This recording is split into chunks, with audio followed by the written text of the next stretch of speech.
emision mundësohet nga ISP Broadcast.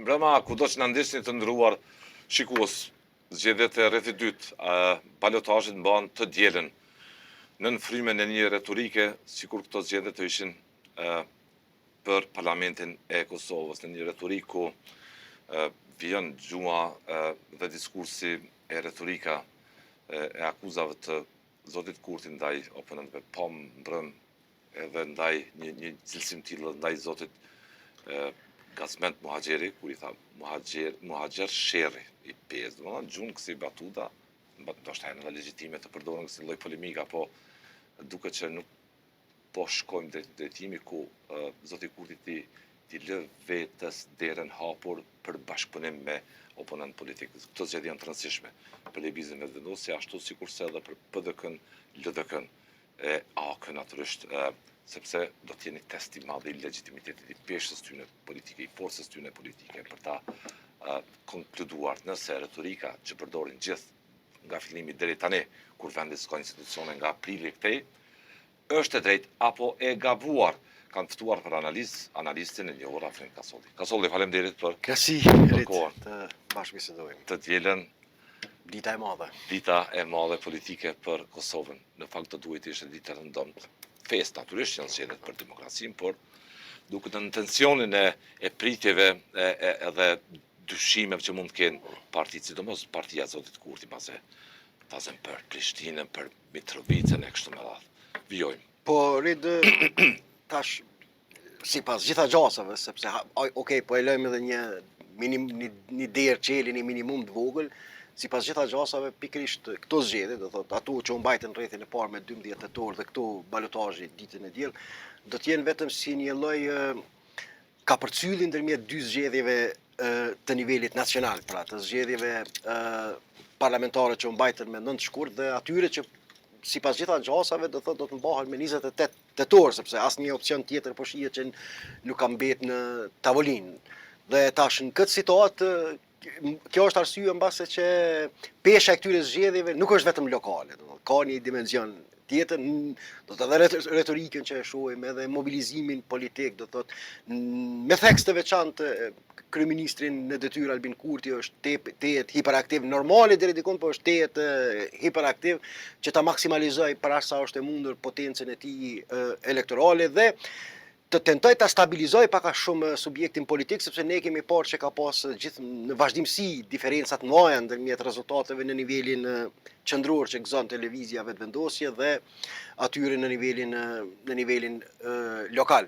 Dhe duket që për shkak të peshës së tij politike, për shkak të karizmës së tij politike, ai e ka impenjuar veten thujse në çdo qendër që tjetë Albin Kurti, që ata krijoi përshtypjen që jeni duke votuar për Albin Kurti, në stilin sikur të Donald Trumpit që republikanët pasi i humbën zgjedhjet u ankutha, po i humbën sepse mungonte emri Donald Trumpit në këtë kompeticion. Pra do thotë, tash tenton do thotë që ta maksimalizojë edhe prezencën e tij politike kudo do thotë që ta krijojë atë përshtypje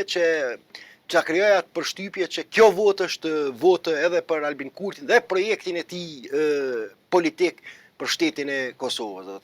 Dhe një rezultat efikas, një rezultat i kënaqshëm elektoral për lëvizjen vetëvendosje, do thotë sidomos në Prishtinë dhe në Mitrovic, po pa përjashtuar edhe qendra tjera, do thotë edhe Gjilani ka peshën e vet, sepse për shkak të është zona më e rëndësishme urbane në rajonin e Anamoravës, edhe Prizrenin po e shohim, edhe në Prizren do thotë është dje në ora mediat lokale, pashun në ora e kanë detektuar në ora 9 natës prezent që ki shku në Prizren për të takuar me strukturat e partisë e tjera, do thotë është në kulmin e adrenalinës së tij politike.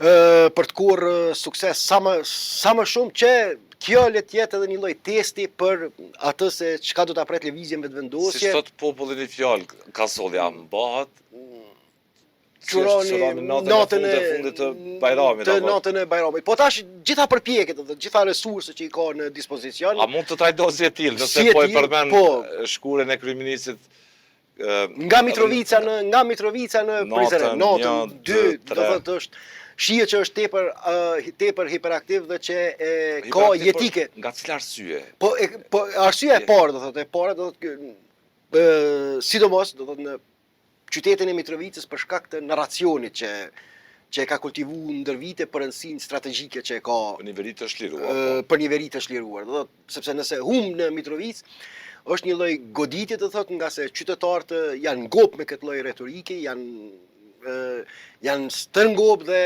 më shumë janë të fokusuar që ta shohin komunën dhe pushtetin lokal si një adresë për të zgjidhur problemet e tyre urbane, lokale, por jo si trampolin për një narracion të madh nacional. Dhe kjo do të ishte goditje, dhe humbja në Mitrovicë nuk është humbje e Faton Pecit. Është normal ajo është goditje për karrierën e tij politike, por është humbje drejt për drejt e Albin Kurti. Dhe është më e rënda nëse ndodh ajo do thotë.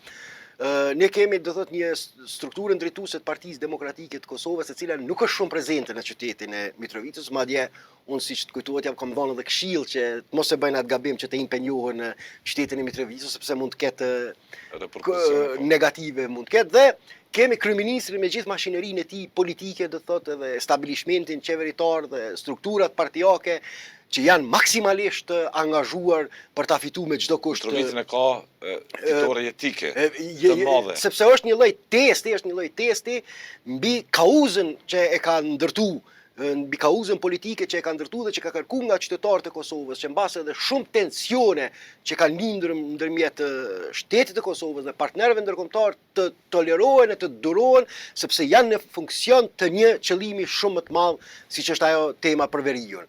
Dhe tash kjo e bën, do thotë, kjo është njëra prej motiveve kryesore që është tejet i angazhuar dhe që ka kriju një konfuzion në këtë situatë, mbas edhe lojrat që i pam edhe me krijimin edhe me lojrat që i pam edhe me nominimin e Glau Konjunktës e tjera, kanë bëj për blerë kohë në mënyrë që të paktën të akomodohen, që ta kenë pushtetin qendror, që ta kenë dhe të mos jenë impresionin e shpalljes së datës së zgjedhjeve të jashtëzakonshme, por do të blen kohë edhe Ma thuj në mënyrë edhe njerë, çka përfaqëson politikisht, jo vetëm në dimensionin lokal, sot fitoria në Mitrovicë për Albin Kurtin. Për Albin Kurtin personalisht. Humbja është goditje, do thotë, për humbja e tij në qytetin e Mitrovicës është refuzim i qytetarëve të atij qyteti për gjithë mënyrën se si ai e ka konceptuar misionin e tij politik. Ky është mesazhi. Nëse humb. Prandaj e ka jetike, domethënë nuk është në Mitrovicë, nuk është duke garuar vetëm për të administruar një komunë, vetëm për problemet komunale të qytetit të Mitrovicës, por në impenjimi i tij tregon që Mitrovicë është i angazhuar për ta testu narracionin e tij mbi 4 vjet që e kanë ndjekur. Është një lloj testi dhe se apo pranohet apo jo, sidomos nga qytetarët e asaj zone. Kjo është ndërtimi i urave, ne po ndërtimi i urave për bashkimin e Mitrovicës e tjera. Kjo është testi kryesor me cilën ai ballafaqohet në atë qytet. Po i thanë njerëz jo. Po të ndëgjoj tash, po i thanë njerëz. Po i thanë po, të dyja të vëqesmin në tavolinë. Po nëse i thonë po, do të thonë prapë tha, me merr si konfirmim të kauzës tij, por edhe po i thanë jo, Kurti nuk pajtohet lehtë me humbin, atë do ta marrë nëse të kujtohet në vitin njëjtën retorik do ta përdor në vitin 2021 kur i kishte fituar zgjedhjet nacionale dhe më pastaj i kishte humbur ato lokale, nëse të kujtohet e ka pasur arsyetimin, kjo ndodhi për shkak se korrupsioni zbriti nga niveli qendror në nivelin lokal.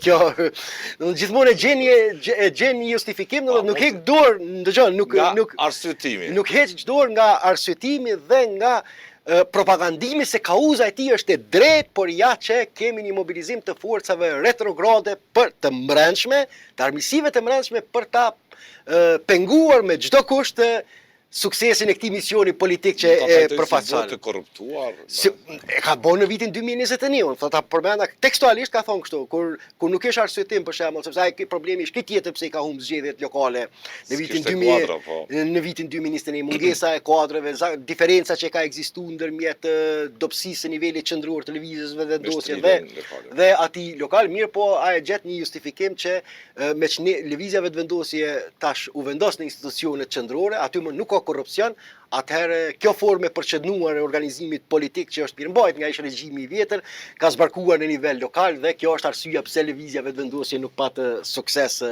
politik. Për PDK-n po, lutem deshtet.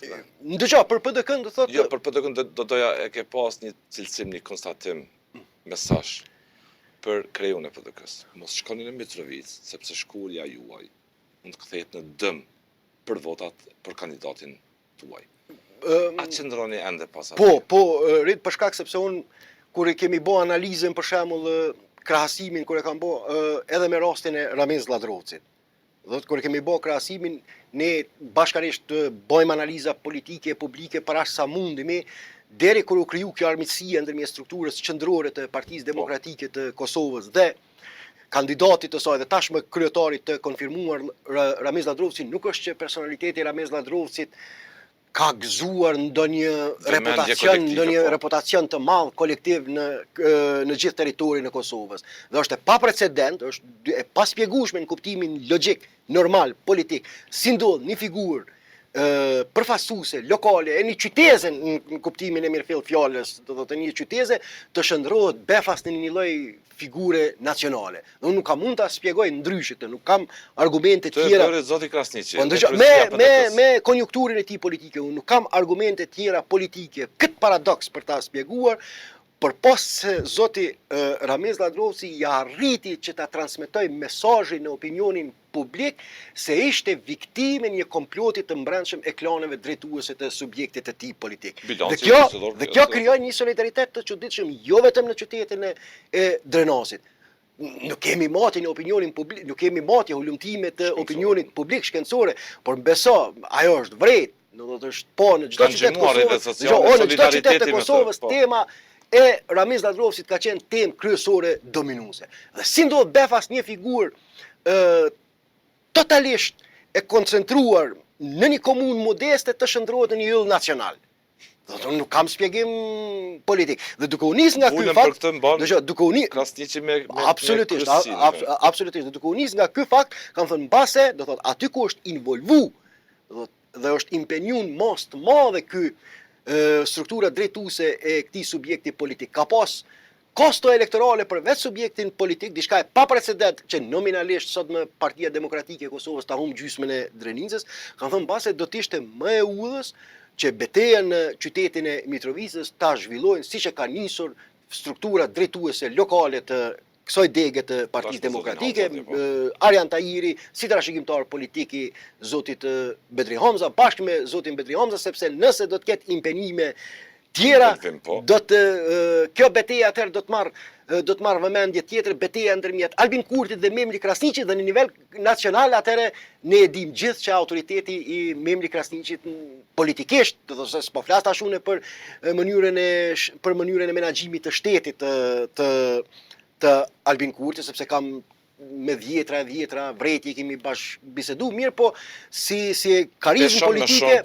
karizmë politike në gjithë dim që autoriteti i Albin Kurti është i pakrahasueshëm me atë. Dhe atë e din vetë, Krasniqi mos shko se i shkakton humbje kandidatit tuaj. I shkakton humbje, po jo, ajo është i vetëdijshëm edhe ajo është edhe vetë i vetëdijshëm për këtë paradoks, sepse po të mos ishte i vetëdijshëm edhe në nivel nacional nuk do t'i lëshonte vendin Bedri Hamzës si kandidat për kryeministër. Do të jam i bindur ai është plotësisht i vetëdijshëm. Trajtohet si një veprim gjeneros. Jo, nuk është veprim gjeneros, një lideri një partie politike, dëgjoj. Çfarë veprimi gjeneros? Një lideri një partie politike, i cili është në moshën më të mirë biologjike të betejave. Nuk kemi duke folë për një 80 vjeçar i cili gradualisht është duke u përgatitur me transferu pushtetin politik të strukturat e reja. Jemi duke folë për një njerëz i cili është në moshën më të mirë biologjike politike. Nuk ka asnjë justifikim. Kompromis bëri. Po jo, po pse më bë kompromis? Po pse më bë kompromis? Çto po thon? Po ndajaj, është arsyetimi për opinion publik është tjetër. Pse të bën kompromis, do thotë kur dhe cili është mesazhi? Kjo dëmton edhe Partinë Demokratike të Kosovës, edhe Bedri Hamza në fund, sepse tek qytetarët, sepse me Bedri Hamza të qenë ka i mirë që të jetë kryeministër, pse partia e vet nuk e pranon për kryetar? Do të kjo mos harro, kjo mënyrë duale, duke kriju dy autoritete duale në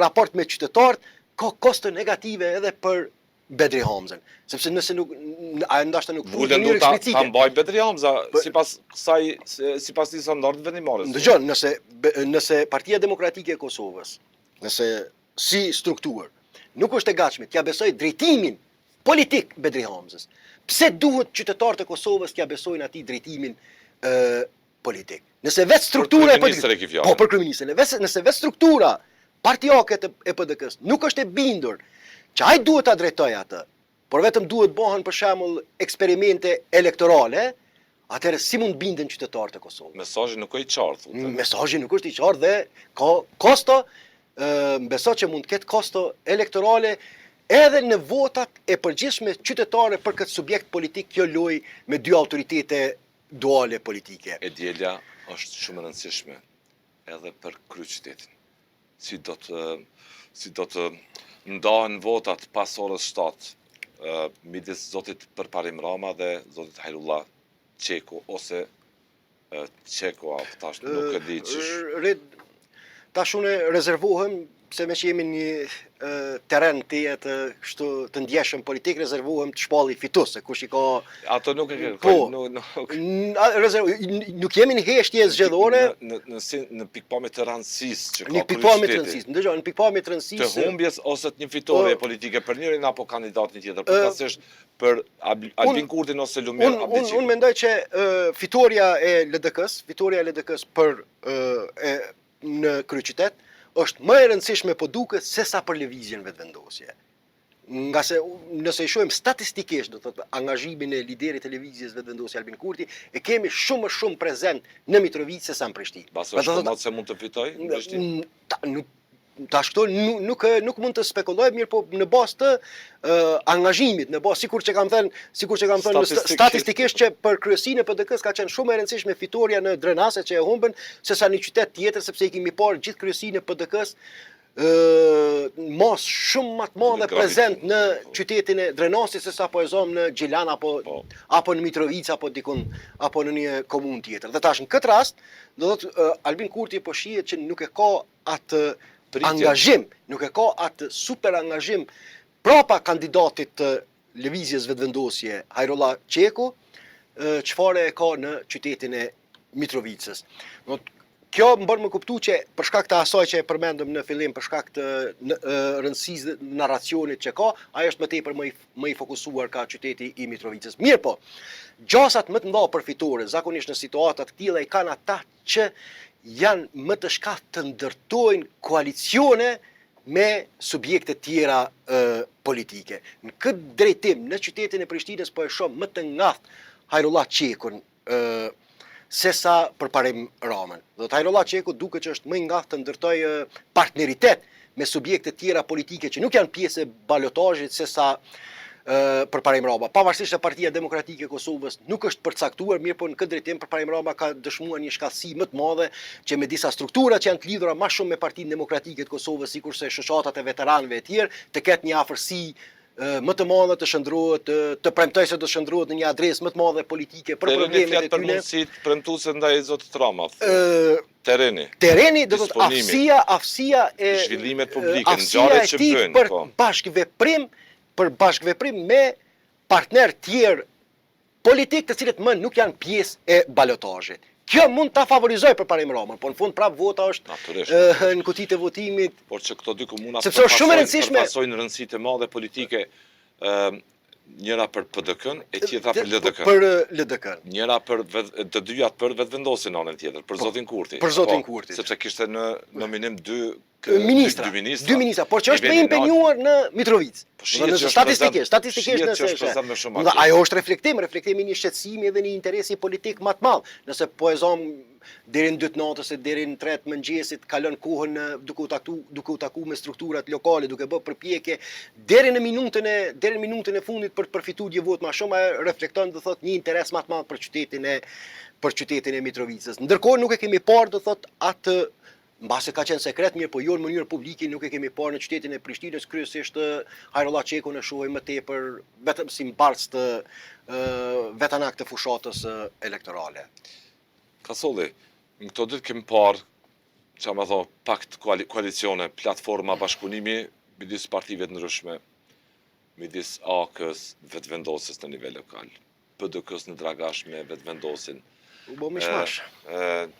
Do më thonë, në nivel qendror mbajnë retorikën e fortë, në nivel lokal bashkëpunojnë. Tani, ka një mesazh të mjegull para njerëzve, nëse kërkohen mban aktiv retorikën e akuzave të forta dhe kryetarët një partie.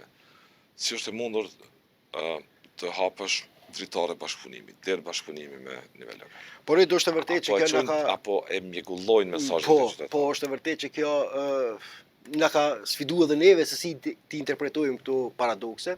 Ndërsa e para kjo domethënë ka dëshmuar që premtimet, zotimet për vijat e kuqe, do thotë ndërmjet subjekteve politike që trumpetoheshin me të madhe, u fshin brenda natës në peshën dhe dinamikat e ngjarjeve lokale.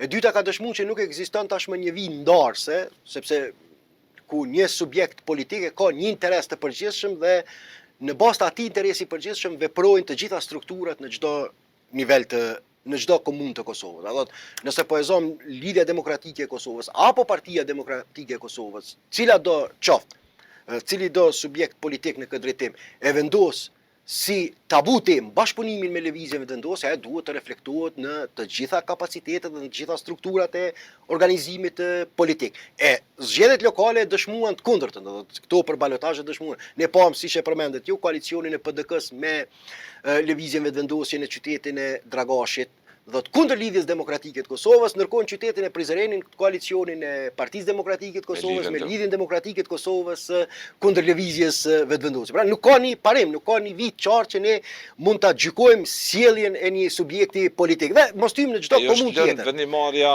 në diskrecion plot të degëve të kandidatëve për kryetar. Dëgjoj, po kjo tash pak e rëndon. Një qëllim. Dëgjoj, fitoren, po fitore me mesazh të paqartë. Dëgjoj, kjo e rëndon pak situatën, kjo e rëndon pak situatën për shkak sepse ne kemi qenë dëshmitar të një përçarje të madhe në nivel nacional ndërmjet liderëve politik.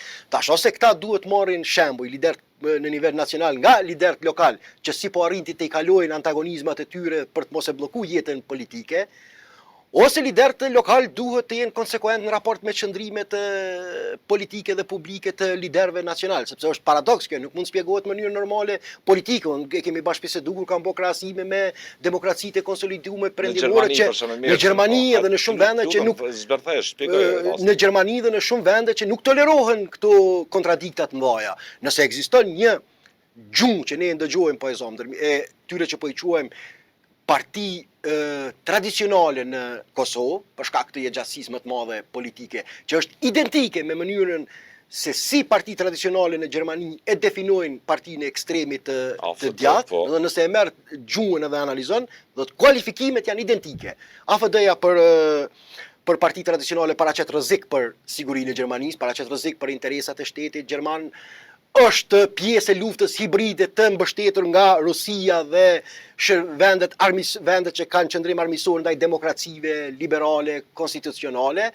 Në këtë drejtim ato i qëndrojnë konsekuent refuzimit të bashkëpunimit me AFD-n në çdo nivel të organizimit politik. Ndërkohë një rast paralel nga Gjermania së fundi kur mers që u ka bërë thirrje po. Kishte thënë, jo, s'ka koalicion në asnjë variant, edhe Partia Socialdemokrate, SPD-ja që quhet atje, po ashtu ka mbajt këtë qëndrim të refuzimit kategorik për bashkëpunim, po ashtu edhe kancelari Merz, domethënë u ka bërë qartë, u ka bërë ditur të gjitha nga lart poshtë është respektuar. Po, dhe tash në këtë drejtim, sa i përket rastit nëse e krahasojmë me rastin e Kosovës, qoftë lëvizja vetvendosje, do të thotë qoftë lëvizja vetëvendosja, ashtu dhe subjektet tjera politike i kanë tradhtu kualifikimet që kanë bërë për njëri tjetrin dhe justifikimet sepse po e mbajnë të bllokuar vendin. Mos harro, cili është justifikimi i lëvizjes vetëvendosje që nuk bën koalicion me subjekte tjera politike? Si janë parti miqësore të Radio Eqiqit. Me miq të Radio Eqiqit nuk bëjmë koalicion. Do të thotë lëvizja vetëvendosje e mbron këtë qëndrim. Në të njëjtën kohë subjektet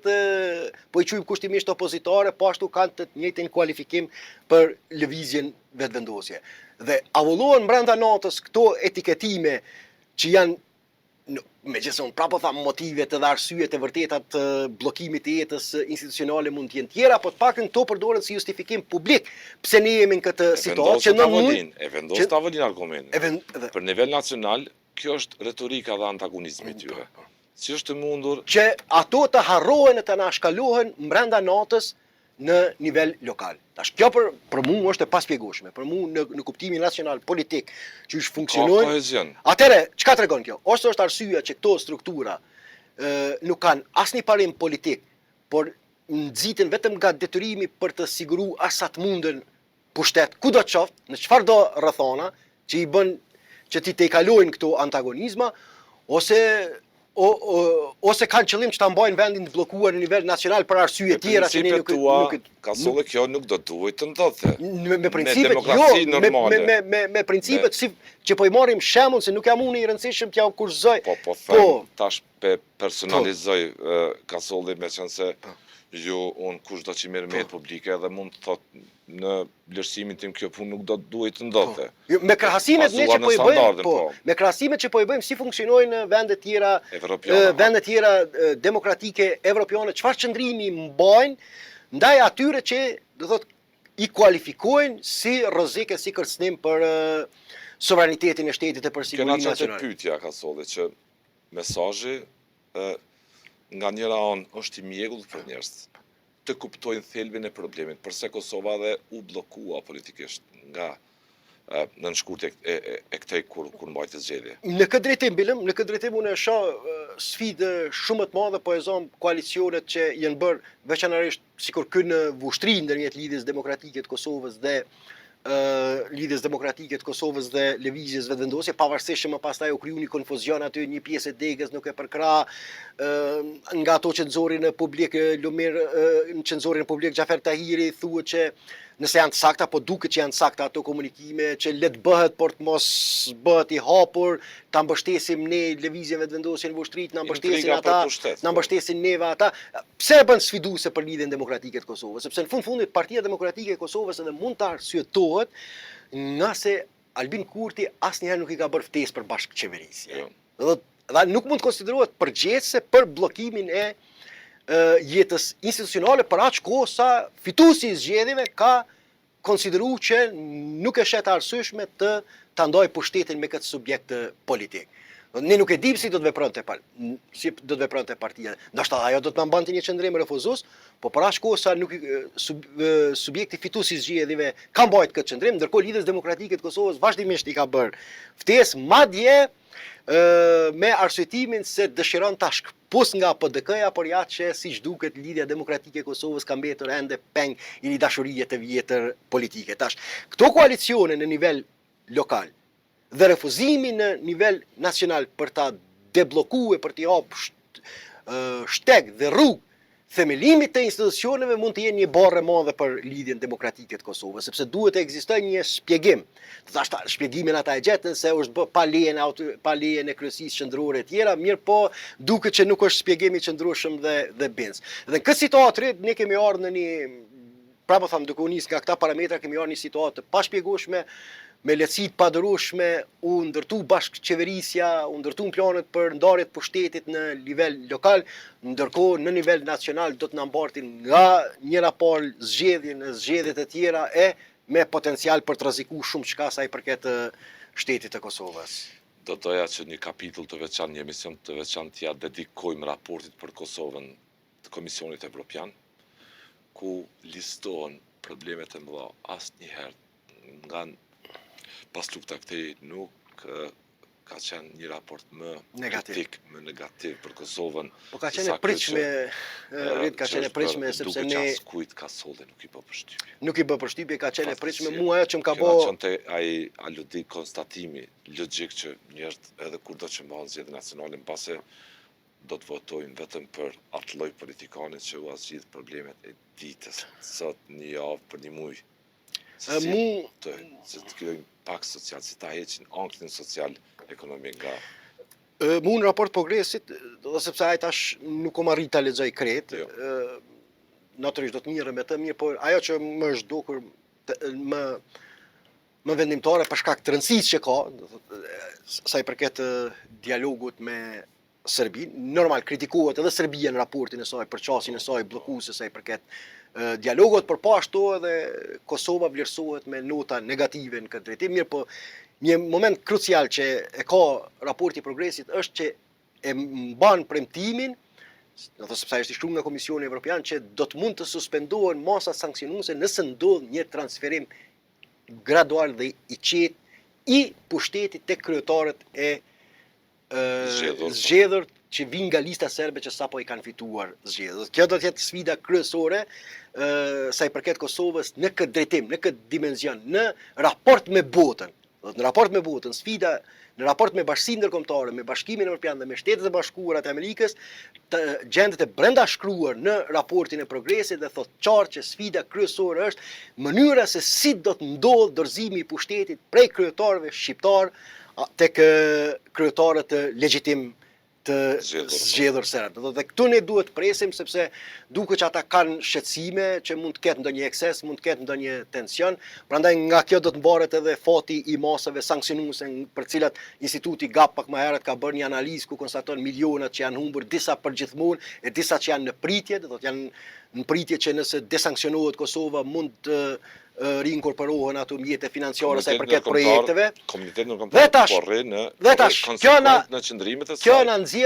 Kjo na nxjerr para një sprove të madhe. Mirëmbane situatën, është fash një retorik konstruktive. Dëgjore, kjo kërkon një analizë gjana, po kupton, kërkon një analizë shumë më gjanë, mirë po na nxjerr para një sprove të madhe. Që Kosova që ka sankcionuar pikërisht për shkak të refuzimit të saj për t'i mbajtur zgjedhjet kur kërkohej nga ishte edhe kërkesa për deeskalim të situatës, mirë po një deeskalimi i situatës dhe tjetra është që refuzimi i saj për t'i mbajt zgjedhjet, për t'i përsëritë zgjedhjet, do thotë në 4 komunat veriore, që ka sankcionuar sa i përket dimensionit ekonomik nga Bashkia Ndërkombëtare.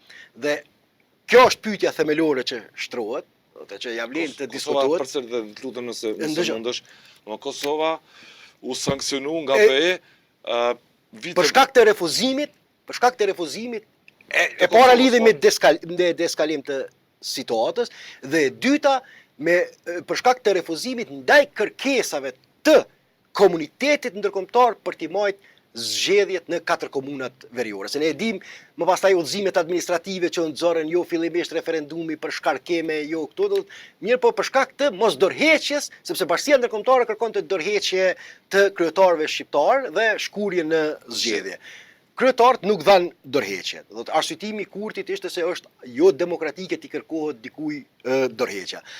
Atëherë nëse kjo qenë ka kështu, që sanksionet, masat sanksionuese do të hiqen kur ndodh ky transferim i pushtetit, kjo i bie që ne kemi qenë nën sanksione për shkak se kemi dashur ta mbajmë për 2 vjet në pushtet, nuk ja u di emrat atyre kryetarëve, Hetemi kush janë. Do të kemi dashur t'i mbajmë në pushtet për 2 vjet më tepër kryetar të legal por jo legjitim shqiptar në 4 komunat veriore. E tash këtu duhet vendoset për diskutim tema që kërkon një analizë. Humbjet e fitoret e Kosovës nga ky proces. Normal, e di, pushtetet do ta mbrojnë racionin që u shtri sovraniteti, u mbyllën strukturat paralele, mirë po ne praktikisht do të rikthehemi të njëjtën pikë, do të kthehemi në të njëjtën pikë ku ishim përsëri me kryetarët e komunave nga lista serbe dhe të sanksionuar mbi 2 vjet më tepër që mbase ka mundur të bëhet e njëjta gjë para 2 vjetë dhe nuk do t'i kishim këto penalizime ndërkombëtare. Kjo është komuniteti ndërkombëtar konsekvent në vendimarrjen e tij, nuk ka hequr dorë nga kërkesa. Absolutisht, ki pas qëndrimet e Escobarit, që ki pas qëndrime decisive edhe të Escobarit, edhe të përfaqësuesit të BE-s, që dorëheqja e kryetarëve të komunave është një parakush që do të çonte në relaksimin e raporteve të Kosovës me Bashkinë Ndërkombëtare, mirë po justifikimi i atëhershëm i Kosovës ishte që i Prishtinës e kam fjalën i kryeministrit Albin Kurti dhe i kryetarëve në pjesën veriore ishte se kjo është kërkesë e Vučićit dhe ne nuk mund ta pranojmë një kërkesë të Vučićit të transformuar në kërkesë të Bashkisë Ndërkombëtare. Kthehemi në pikën ku ishim që desanksionimi pa sanksione. Pa sanksione në situatën ku komuniteti ndërkombëtar i kërkoi Kosovës le të dorëhiqen kryetarët e zgjedhur demokratike por pa legjitimitet. Kryetarët shqiptar në veri mbani zgjedhjet parakoshme në 4 komuna, vijojmë tutje, por Kurti refuzoi. Tash jemi në të njëjtën pikë ku raporti i progresit thotë që masat sanksionuese do të mund të suspendohen me kusht që të ndodhë një transferim gradual i pushtetit tek kryetarët e sapo zgjedhur nga që do thotë nuk ja qelluam këtë periudhë kohë, që BE-s nuk ju bë vonë për atë. Jo, absolutisht. Por Kosova nuk arriti të arkëtoj 100 miliona euro nga plani i rritjes. 600 milion thuhet. Po them 100 miliona euro. Me planin e rritjes jo, mjetet e planit të rritjes janë të lidhura me bllokimin e kuvendit Kosovës, me pafsinë për ta ratifikuar. Nga plani rritjes ka solli janë 100 miliona Po, euro. po jo, janë edhe sa i përket ndërkombëtare këto bën bankë botërore me këta patjetër që që janë bllokuar. Mirë, po sa i përket ato që lidhen me IPA-n, ato kanë qenë kryesisht për shkak të masave sankcionuese që Kosova është penalizuar. Të dielën zgjedhje. Kush do të ketë arsye të ketë të porosis të bukirat rezervoj daullet që nga zot. Është vështirë të rezultat vështirë për shkak thash unë të peshës që e kanë këto zgjedhje. Këto vetëm zgjedhje lokale më nuk janë. Vetëm betejë vetëm për kryetar komunave nuk janë, për shkak se këto zgjedhje po e shohim qartë që janë një moment tranzitor ndërmjet dy palë zgjedhjeve. Fillimisht të rregullta parlamentare dhe të jashtëzakonshme parlamentare. Dhe atmosfera e këtyre zgjedhjeve, bilanci të dielës mund të jetë përcaktues shumë çka sa i përket disponimit elektoral në Kosovë, sa i përket konfiguracionit që partitë politike do të mund ta kenë edhe në zgjedhjet nacionale. Liat falenderoj ka Ishte kënaqësi.